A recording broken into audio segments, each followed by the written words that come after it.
Good morning all of you. This is Aruna Badgutiya और आज जो हम टॉपिक पढ़ रहे हैं उसका नाम है मेंडल्स हाइब्रिडाइजेशन एक्सपेरिमेंट। तो इसके पहले मैं थोड़ा सा आपको बता देती हूँ, ये जो चैप्टर है इसका नाम है जेनेटिक्स एंड वेरिएशंस या इनहेरिटेंस। तो जो अगर हम देखें तो जेनेटिक्स का एक्चुअली मीनिंग क्या होता है, अगर कोई कैरेक्टरिस्टिक्स हैं या अगर जेनेटिक मटेरियल का फ्लो जो होता है वो जनरेशन टू जनरेशन होता है या पेरेंट्स से ऑफ स्प्रिंग्स में होता है या पेरेंट्स से जो नेक्स्ट जनरेशन है अगर उसमें होता है तो हम उसको क्या कहते हैं, जेनेटिक्स बोलते हैं, क्योंकि जीन्स का फ्लो जो होता है वो नेक्स्ट जनरेशन में होता है। बट अगर अगर कोई कैरेक्टरिस्टिक्स है उसमें वेरिएशंस होते हैं और अगर वेरिएशन मान लीजिए अगर वो सिमिलर नहीं है या नेक्स्ट जो जनरेशन है वो सिमिलर नहीं है तो उसके कारण क्या होता है, जो नेक्स्ट जनरेशन होती है उसमें वेरिएशंस दिखते हैं, मतलब हूबहू एक जैसे गुण या एक जैसे सिम्टम्स या कैरेक्टरिस्टिक्स जो होते हैं वो पेरेंट्स के जैसे नहीं होते हैं। कुछ ऐसे कैरेक्टरिस्टिक्स होते हैं जिनमें डिफरेंसेस होते हैं, तो जो ये डिफरेंसेस होते हैं इसी को हम बोलते हैं वेरिएशंस। अब आगे का मैं स्टार्ट कर रही हूँ जिसमें कि हम मेंडल्स के हाइब्रिडाइजेशन के बारे में पढ़ेंगे। तो एक्चुअली देखा जाए तो जो मेंडल, ग्रेगर जॉन मेंडल जो थे वो एक ऐसे साइंटिस्ट थे जिनका जन्म 1822 में हुआ था। ये एक देखा जाए तो एक पुअर फैमिली को ही बिलोंग करते थे, एक जनरल फैमिली को ही ये बिलोंग करते थे और एक स्कूल में ये पढ़ाते थे। परंतु आगे जाकर ये क्या बने, एक चर्च में पादरी बन गए थे और इन्होंने क्या किया, अपने स्कूल टाइम में ही स्कूल टाइम में क्या किया था, एक एक्सपेरिमेंट किया था जो जिसमें उन्होंने मटर के पौधों को यूज़ किया था या पी प्लांट्स का यूज़ किया था। और पी प्लांट्स में कैरेक्टरिस्टिक्स को ध्यान में रखकर उन्होंने उनका हाइब्रिड करवाया और हाइब्रिड करा के उन्होंने बताया कि जब हम इनका हाइब्रिड करवाते हैं तो जो कैरेक्टरिस्टिक्स होते हैं उनका फ्लो कैसे होता है, जनरेशन टू जनरेशन उनका फ्लो कैसे होता है। पर उस समय जो ग्रेगर जॉन मेंडल थे उनके एक्सपेरिमेंट्स को इतने ज़्यादा एक तरह से व्यूज़ नहीं मिले थे या उनको पॉजिटिव नहीं लिया गया था, क्योंकि उस समय क्या था, उस समय जो डार्विन था, डार्विन के लॉज जो थे, ऐसा कहें कि जो डार्विन का एक तरह से समय चल रहा था जिन्होंने बहुत सारे नेचुरल सिलेक्शन वगैरह इस तरह के लॉज दिए थे। तो उस समय अर्थ फॉर्मेशन के बारे में चल रहा था कि एक तरह से विकासवाद के सिद्धांत चल रहे थे, कुछ प्रिंसिपल्स चल रहे थे। तो इतना ज़्यादा ध्यान या इतना ज़्यादा फोकस जो था वो मेंडल पर नहीं था। परंतु ह्यूगो डी ब्रिज जो थे उन्होंने इस एक्सपेरिमेंट को दोबारा देखा और दोबारा देखने के बाद फिर उन्होंने बताया कि जो मेंडल ने जो एक्सपेरिमेंट्स दिए थे वो सक्सेस है, मतलब उनको सक्सेस जो थी आफ्टर डेथ मिली। जब तक उनकी डेथ हो चुकी थी, 1884 में उनकी डेथ हो गई थी, उसके बाद ही उनके एक्सपेरिमेंट को जब वापस देखा गया तो उनको फिर सक्सेस मिली। तो जब उनके एक्सपेरिमेंट को देखा तो गया था, चूंकि उनके उन्होंने जो एक्सपेरिमेंट किए थे उनको थ्योरेटिकली उन्होंने पूरा अच्छे से एक्सप्लेन किया था। तो एक्चुअली देखा जाए तो जो मेंडल थे, मेंडल ने अपना जो एक्सपेरिमेंट था वो किस पर किया था, उन्होंने अपना एक्सपेरिमेंट किया था पी प्लांट पर। क्यों किया था, क्या रीज़न होता है पी प्लांट पर करने का, ये क्वेश्चन आ जाता है कि why Mendel's select pea plant. तो मेंडल्स ने जो पी प्लांट है उसका सिलेक्शन क्यों किया था, तो इसका सिलेक्शन ये करने का रीज़न ये था कि जो पी प्लांट्स होते हैं उसमें सीड का फॉर्मेशन बहुत होता है। आपने देखा होगा जो पी प्लांट्स होते हैं उनमें जो एक तरह से बहुत ज़्यादा सीड्स बनते हैं, बहुत ज़्यादा फ्लावर्स बनते हैं, तो इसीलिए उनका यूज़ करना ईजी हो जाता है। दूसरा, ये जो प्लांट्स होते हैं एनुअल होते हैं, मतलब ईयर में हम इनको 2 बार ग्रो करवा सकते हैं और ये बहुत जल्दी ग्रो करते हैं। इनको बहुत ज़्यादा केयर की रिक्वायरमेंट नहीं होती है, ग्रो करते हैं। और इनके जो कैरेक्टर्स होते हैं वो एक दूसरे से मिक्स नहीं होते हैं, मतलब कि इनको ज़्यादा मात्रा में मिक्स नहीं होते हैं। इनको टोटली हम प्योर फॉर्म में इनके कैरेक्टर्स को देख सकते हैं। जब नेक्स्ट जनरेशन में इनके कैरेक्टर्स दिखते हैं तो वो प्योरली हमको दिख सकते हैं। और भी जैसे कि इनमें क्रॉस पॉलिनेशन करवाया जा सकता है, इनमें सेल्फ पॉलिनेशन भी करवाया जा सकता है और मेल फीमेल भी सेपरेट होते हैं। तो इस तरह से अगर हम देखें तो इनमें क्या होता है कि इस इनका मेन रीज़न यही था, जितने भी कैरेक्टरिस्टिक्स मैंने आपको बताए थे यही रीज़न था कि जो मेंडल थे उन्होंने पी प्लांट का यूज़ किया।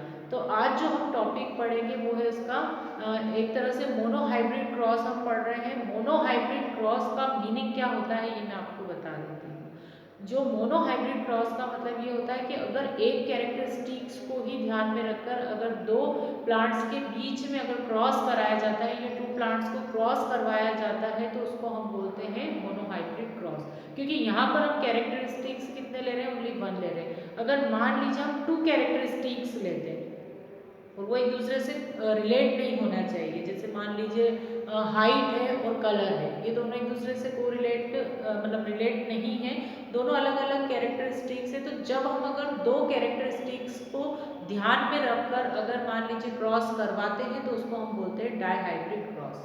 समझ में आ गया होगा आपको। मोनोहाइब्रिड क्रॉस का मतलब यही होता है कि जब हम एक कैरेक्टरिस्टिक्स को लेते हैं तो उसको हम क्या कहेंगे, मोनोहाइब्रिड क्रॉस कहेंगे। तो इसको मैं एक फ्लो चार्ट से आपको एक्सप्लेन करूंगी। जो मेंडल थे, तो मेंडल ने क्या किया, मेंडल ने पी प्लांट में सबसे पहला जो एक्सपेरिमेंट किया था वो मोनोहाइब्रिड क्रॉस का था। तो मोनोहाइब्रिड क्रॉस में उन्होंने क्या किया, मोनोहाइब्रिड क्रॉस में उन्होंने ये किया कि एक टॉल प्लांट लिया और एक शॉर्ट प्लांट जिसको हम ड्वार्फ प्लांट भी बोलते हैं या बोना, जिसकी हाइट बहुत ज़्यादा कम होती। तो यहाँ पर जो उन्होंने कैरेक्टर लिया था वो था हाइट, एक की हाइट बहुत ज़्यादा थी और एक की हाइट बहुत कम थी, मतलब एक टॉल था और एक शॉर्ट था जिसको हम ड्वार्फ बोलते हैं। तो ये कैरेक्टरिस्टिक हो गया, इसलिए हम इसको क्या कहेंगे, मोनोहाइब्रिड क्रॉस कहेंगे। अब उसने क्या किया, जो टॉल प्लांट था उसके पॉलेंस को लिया और पॉलेंस को लेकर उसने किसके एक तरह से कार्पल पर डाला फीमेल, जो कि ड्वार्फ प्लांट था। तो ये मैं आपको एक्सपेरिमेंट में समझाती हूँ। ये वाले जो प्लांट होते हैं जिसको हम कैपिटल टी क्यों बोलते हैं, क्योंकि ये इसके क्या होते हैं, गैमेट्स होते हैं। क्योंकि फ्यूजन किसका होता है, गैमेट्स का ही होता है। फर्टिलाइजेशन किसके बीच में होगा, गैमेट्स के बीच में ही होगा। तो उसने क्या किया, एक ये पेरेंट्स है जिनको जिसमें उन्होंने एक टॉल प्लांट लिया और दूसरा कैसा था, ड्वार्फ था। ये टॉल होते हैं, मतलब मेल जो होता है वो टॉल होता है, फीमेल जो होती है वो ड्वार्फ होती है। ड्वार्फ का मतलब होता है बोना जो बहुत छोटा होता है। ये दोनों प्लांट्स लिए, ये जो प्लांट होते हैं इसके पॉलेंस को लेकर उन्होंने किस पर डाला, फीमेल के एक तरह से स्टिग्मा पर। तो फीमेल के स्टिग्मा पर जब डालते हैं तो इसको हम क्या कहते हैं, क्रॉस पॉलिनेशन बोलते हैं। तो उन्होंने सबसे पहले क्या करवाया, क्रॉस पॉलिनेशन करवाया। तो जब उन्होंने क्रॉस पॉलिनेशन कराया तो उसके पहले जो चीजें होती हैं वो मैं आपको बता देती हूँ। क्रॉस पॉलिनेशन के लिए जो मेल से बनने वाले जो गैमेट्स होते हैं वो कौन से होते हैं, कैपिटल टी। ये हमने नाम दिया है क्योंकि टॉल प्लांट है इसके, वो कुछ भी हो सकते हैं, आपके अकॉर्डिंग आप ए बी सी डी भी नाम दे सकते हैं, पर हमने इसलिए लिया क्योंकि कैपिटल टी मतलब कि टॉलनेस को वो रिप्रेजेंट करते हैं। तो ये क्या होते हैं कि गैमेट्स होते हैं। आपको पता है कि मेल अपने गैमेट बनाते हैं, फीमेल अपनी गैमेट्स बनाती है। मेल गैमेट्स को हम क्या बोलते हैं, अगर हम प्लांट्स की बात कर रहे हैं तो मेल गैमेट्स को हम पॉलेंस बोलते हैं और फीमेल गैमेट्स को हम क्या बोलते हैं, ओव्यूल्स बोलते हैं। तो यहाँ पर क्या होता है, जो मेल गैमेट्स होते हैं वो बनते हैं और इधर फीमेल गैमेट्स बनते हैं। तो मेल और फीमेल गैमेट्स का जब फ्यूजन होता है तो ये बनता है हाइब्रिड क्रॉस। हाइब्रिड जो बनता है, जो अगर मान लीजिए इनका क्रॉस करवाया तो पॉलेंस को हमने कहाँ डाला, फीमेल के स्टिग्मा पर डाला। तो उसके बाद क्या होगा, फीमेल के एक तरह से स्टिग्मा के अंदर पोलन पिस्टिल एक तरह से इंटरेक्शन होगा। इंटरेक्शन होने के बाद क्या होता है, उनके जो प्रोन्यूक्लियाई होते हैं उनका फ्यूजन होगा और फ्यूजन के बाद फिर क्या होगा, जो प्लांट है, जो फीमेल प्लांट्स है उसमें क्या होंगे, फ्लावर का फॉर्मेशन। फ्लावर तो ऑलरेडी है ही सही, फ्लावर के बाद उसमें सीड का फॉर्मेशन होता है, फलियां बनती है। आपने देखा होगा जो पी होते हैं उनके पीस बनते हैं या सीड बनते हैं। तो वो सीड जो हमको मिलते हैं वो F1 जनरेशन के होते हैं। ये आपको समझ में आ गया होगा, मैंने बहुत डिटेल में आपको ये चीज बताई है कि ये हमको कैसे मिलते हैं, हाइब्रिड मिलते हैं। हाइब्रिड क्यों बोला हमने इसमें, क्योंकि दो अलग अलग कैरेक्टर्स, मतलब कैरेक्टर तो एक ही है पर प्लांट्स की अगर हम देखें तो स्पीशीज में चेंजेस है। क्या चेंजेस है, एक टॉल है और एक स्मॉल है। तो फर्स्ट हाइब्रिड जो हमको मिलते हैं इसमें सबसे ज्यादा जो कैरेक्टरिस्टिक्स शो होता है, क्योंकि इससे जो बीज मिले उन बीजों को हमने क्या करा, बोया। तो जो जब हम इनको बोते हैं तो बोने के बाद जो हमको पौधे मिलते हैं वो कैसे होते हैं, लंबे होते हैं, हाइट उनकी अच्छी होती है। तो F1 जनरेशन के जितने भी पौधे हुए वो कैसे होते हैं, हाइट में अच्छे होते हैं। मतलब कि यहाँ पर जो कैरेक्टरिस्टिक्स फ्लो हो रहा है या जो कैरेक्टर फ्लो हो रहा है वो कौन सा था, टॉलनेस का, मतलब लंबाई का, लेंथ का। मतलब कि जो इसमें जो कैरेक्टर आया वो किसका था, फादर का, और वो क्या गया, टॉलनेस। ठीक है, मतलब फर्स्ट जनरेशन में जो सबसे ज्यादा कैरेक्टर जो माइग्रेट होता है वो किसका होता है, फादर के होते हैं। ठीक है, अब क्या होता है, इन बीजों को हम फिर से बोएंगे। जो बीज हमको हाइब्रिड मिले हैं, जो सीड हमको मिले हैं, उन सीडों को हमने क्या किया है, वो सीड हमने यहाँ पर कलेक्ट किए हैं, ठीक है, और उनको बोया। अब बोने के बाद हम क्या करेंगे, जो प्लांट्स बनेंगे तो उन प्लांट्स को क्या किया जाएगा, उनके जो पॉलेंस बनते हैं उन पॉलेंस को हम किससे क्रॉस कराते हैं, उन्हीं पौधों से क्रॉस करवाते हैं जो पौधे हमको मिले हैं। ठीक है, मैं वापस बता देती हूँ, ये वाला जो क्रॉस हमको मिला है, इसके जो सीड हमको मिलते हैं, इन सीड्स को हम क्या करते हैं, फिर से सॉइल में लगाते हैं, ग्रो करवाते हैं, तो प्लांट्स जो मिलते हैं वो हमको टॉल मिलते हैं। अब उन टॉल प्लांट्स को क्या करते हैं, उसी के पॉलन ग्रेन्स जो होते हैं उसके एक तरह से उसी टॉल प्लांट के स्टिग्मा पर ले जाते हैं और वापस क्रॉस पॉलिनेशन कराते हैं। तो जब क्रॉस पॉलिनेशन करवाते हैं तो ये हमको क्या मिलते हैं, कैपिटल टी स्मॉल टी और कैपिटल टी स्मॉल टी, ये मिलते हैं हमको। अब हम इसको क्रॉस करवा रहे हैं, तो जब हम इसको क्रॉस कराते हैं तो कैपिटल टी का क्रॉस कैपिटल टी से होता है, तो कैपिटल टी मिलता है। क्यों? क्योंकि इनके ये गैमेट्स हैं, इसके गैमेट्स ये हैं और उसके गैमेट्स वो हैं, एक कैपिटल टी और स्मॉल टी, उसके गैमेट्स भी क्या है, कैपिटल टी और स्मॉल टी। अब क्या होता है, जब हम इनका क्रॉस करवाते हैं तो क्रॉस में क्या होगा, पहला क्रॉस हमने ये वाला करवाया, ये आपको दिख रहा होगा, तो हमको क्या मिलता है, कैपिटल टी कैपिटल टी। दूसरा क्रॉस हम कैपिटल टी का कैपिटल टी का हम स्मॉल टी से करवाते हैं, ये वाला, तो हमको क्या मिलता है, कैपिटल टी स्मॉल टी। फिर हम स्मॉल टी का कैपिटल टी से करवाते हैं तो वापस हमको कैपिटल टी स्मॉल टी मिलता है, और फिर स्मॉल टी का हम स्मॉल टी के साथ कराते हैं तो स्मॉल टी मिलता है। ठीक है, तो यहाँ पर क्या हमको दिख रहा है, पहली चीज तो ये हमको दिख रही है कि पहली जो एक तरह से देखा जाए तो इसमें जो संतानें होती है वो मिक्स होती है। कैसी संतानें होंगी, इसमें लगभग जो 25% जो होंगे वो शुद्ध होते हैं। 25% कैसे होंगे, प्योरली टॉल होंगे, मतलब कि लंबे होंगे। उसमें से 50% कैसे होते हैं, 50% जो होते हैं वो कैसे होंगे, मीडियम होंगे, मतलब कि ना तो वो ज्यादा टॉल होंगे ना ही ज्यादा वो ड्वार्फ होंगे, वो कैसे होते हैं, मीडियम होते हैं। नेक्स्ट जो इसी जनरेशन में जो 25% जो हमको प्लांट्स मिलते हैं वो कैसे होते हैं, बिल्कुल बोने होते हैं, शॉर्ट होते हैं। तो इसको मैं यहाँ पर समझाती हूँ आपको कि 25% इज टू 50% इज टू 25%, यही रेशो निकलता है। क्योंकि जो मेंडल थे वो गणितज्ञ थे, एक तरह से मैथमेटिशियन थे, तो उनको पता था कि ये जो चीज हमको मिल रही है इसको परसेंट में कैसे कन्वर्ट करना है, या रेशो में कैसे कन्वर्ट करना है, या रेशो में कैसे बताना है कि कितनी परसेंट कौन सा हाइब्रिड हमको मिला है। तो यहाँ पर क्या हुआ, 25% हमको कैसे मिले थे, टॉल मिले थे, और 50% हमको कैसे मिले थे, मिक्स हम बोल सकते हैं कि मिक्स्ड है, और 25% हमको कैसे मिले हैं, ड्वार्फ मिले, मतलब कि स्मॉल मिले हैं। तो जब हम इसका रेशो निकालते हैं तो रेशो में क्या आएगा, 1 2 और ये 1 कैसे आया, ये आपको करना आना चाहिए, मैथ्स अगर आपने किया है तो समझ में आ जाएगा। 25 1 जा 25, 25 2 जा 50 और 25 1 जा 25, तो इसका रेशो क्या आता है, 1:2:1 का।